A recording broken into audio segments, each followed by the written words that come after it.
Second year banking, principle of commerce भी कहते हैं इसे। ये सेकेंड ईयर बैंकिंग का सॉल्व मॉडल पेपर है 2025 का। इसका पहला सवाल है, enlist the kinds of bank. Enlist का मतलब होता है हमें सिर्फ नाम लिखने, काइंड्स ऑफ बैंक के। तो बैंक के नाम लिख दिए, commercial, investment bank, central bank, cooperative bank, जो बैंक से आपने सिर्फ नाम लिखने। सेकंड क्वेश्चन है, करंट अकाउंट क्या होता है, सेविंग अकाउंट क्या होता है। करंट अकाउंट बेसिकली उन लोगों के लिए होता है जैसे बिजनेस पर्सनैलिटीज़ के लिए, कि वो जिस टाइम चाहें जितनी चाहें ट्रांजैक्शन करें, कोई लिमिट नहीं होती है। सेविंग अकाउंट में लिमिट होती है, लिमिटेड ट्रांजैक्शंस होती हैं, और ये ज़्यादातर हाउस वाइफ एंड स्टूडेंट्स के लिए होता है। नेक्स्ट क्वेश्चन है, इंडोर्समेंट क्या होती है और टाइप्स ऑफ इंडोर्समेंट। इन्होंने सिर्फ स्पेशल मांगी थी, लेकिन मैंने जनरल भी डाल दी ताकि बच्चे याद करें तो प्रॉपर करें। तो इंडोर्समेंट क्या होती है, ये एक endorsement is an act of signing a cheque, bill और ट्रांसफर ओनरशिप, यानी कोई भी ऐसी चीज़ जिससे आप ओनरशिप ट्रांसफर कर रहे हो। तो यहाँ दो किस्म की होती है, जनरल इंडोर्समेंट और स्पेशल इंडोर्समेंट। जनरल में हम किसी का नाम स्पेसिफाई नहीं करते, और स्पेशल में बाकायदा नाम स्पेसिफाई होता है जिस पर्सन को हम कर रहे होते हैं। लेटर ऑफ क्रेडिट क्या होता है, नेक्स्ट क्वेश्चन है, लेटर ऑफ क्रेडिट बताएं और एनी वन बता दें। तो मैंने तो इसमें बहुत सारे बता दिए, एक नहीं, मैंने सारी काइंड्स बता दिए। तो लेटर ऑफ क्रेडिट क्या होता है, लेटर ऑफ क्रेडिट एक इशू लिखा हुआ इंस्ट्रूमेंट है, इशू को जैसे बैंक करता है, जो कि एक गारंटी होती है कि इसके बदले आपको अमाउंट मिलेगी ही मिलेगी। इसकी टाइप्स हैं, रिवोकेबल है, इरिवोकेबल है, कन्फर्म्ड है, स्टैंड बाय है, रिवॉल्विंग है, ये सारी इसकी टाइप्स हैं। फिर नेक्स्ट क्वेश्चन है, right any 4 differences of bill of exchange and promissory note. इन दोनों में फ़र्क क्या है, इसके अंदर 3 पार्टीज होती हैं, उसके अंदर 2 पार्टीज होती हैं। तो लिखी हुई है पार्टीज और सब कुछ बहुत ही इजीली लिखा हुआ है। ये इंटरनेशनल ट्रेड के लिए इस्तेमाल होता है और ये पर्सनल लोन वगैरह के लिए इस्तेमाल होता है। तो बेसिकली पूरा डिटेल में लिखा हुआ है, मांगा तो उन्होंने बहुत शॉर्ट में है, लेकिन ये डिटेल्ड है।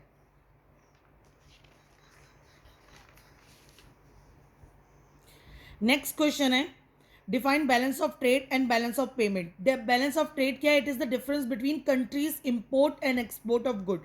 यानी एक कंट्री इंपोर्ट और एक्सपोर्ट कितना करती है, उनके दरमियान जो डिफरेंस आता है उसे हम कहते हैं बैलेंस ऑफ ट्रेड।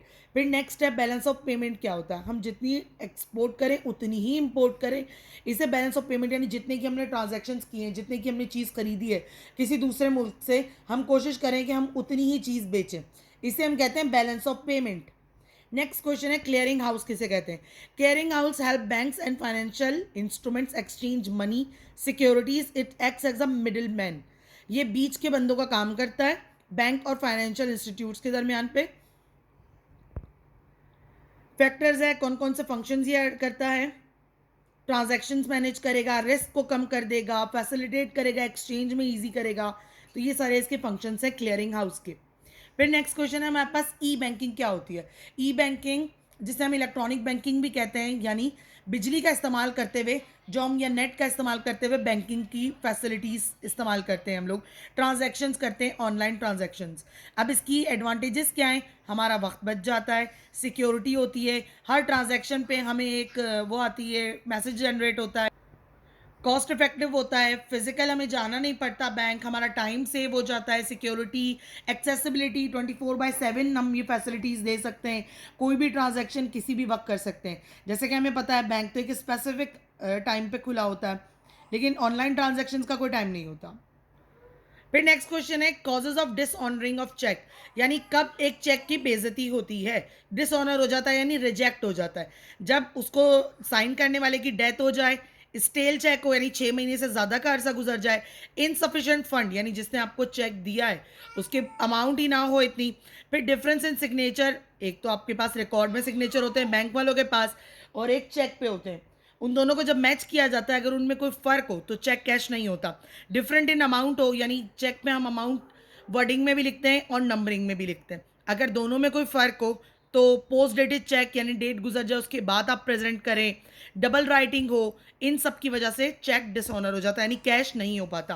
फिर हमारे पास सेक्शन सी है, इसके अंदर कमर्शियल बैंक मांगा है और primary secondary functions.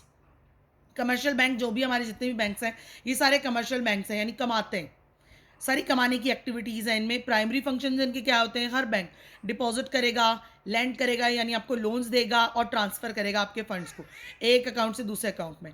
Secondary functions क्या है, credit card, debit card, locker, investment, ये सारी फैसिलिटीज़ जो ये देते हैं ये इसके सेकेंडरी फंक्शंस कहलाते हैं। इसके बाद हमारा सेक्शन सी का एक और सवाल है, क्रेडिट कंट्रोल क्या होता है और इसके टूल्स क्या क्या हैं।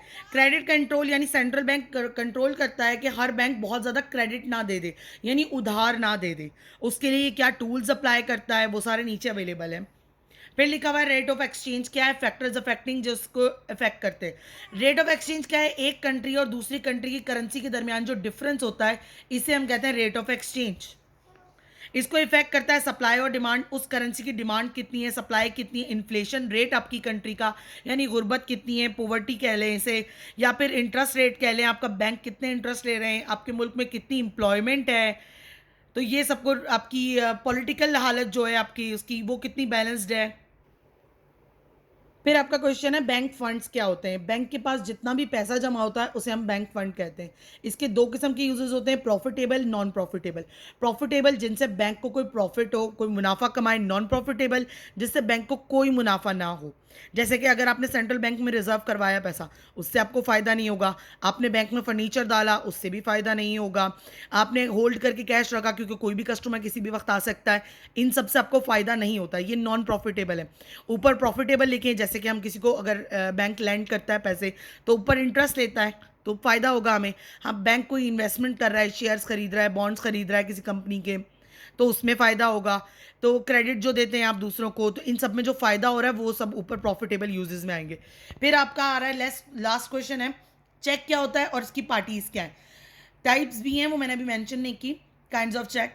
तो चेक क्या होता है, एक रिटन इंस्ट्रक्शन है कि एक बंदा इंस्ट्रक्ट करता है कि मेरे अकाउंट से बैंक को कहता है कि इतने पैसे इसे दे दो, बैंक दे देता है। पार्टीज ऑफ चेक तीन होती हैं, ड्रॉवर, ड्रॉवी, पेई। ड्रॉवर जो चेक बनाता है, ड्रॉवी जो इसे sorry drawer the person who right, हाँ सही, ड्रॉवर जो पर्सन चेक बनाता है साइन करेगा उस पर। ड्रॉवी जिस बैंक की ब्रांच में आप जाके उसे कैश कराएंगे वो ड्रॉवी कहलाएंगे। पेई जिसको पेबल होगा यानी जिसका नाम होगा, और अगर नाम नहीं है तो जो बंदा उसे प्रेजेंट करेगा बैंक के अंदर उसे हम पेई कहते हैं।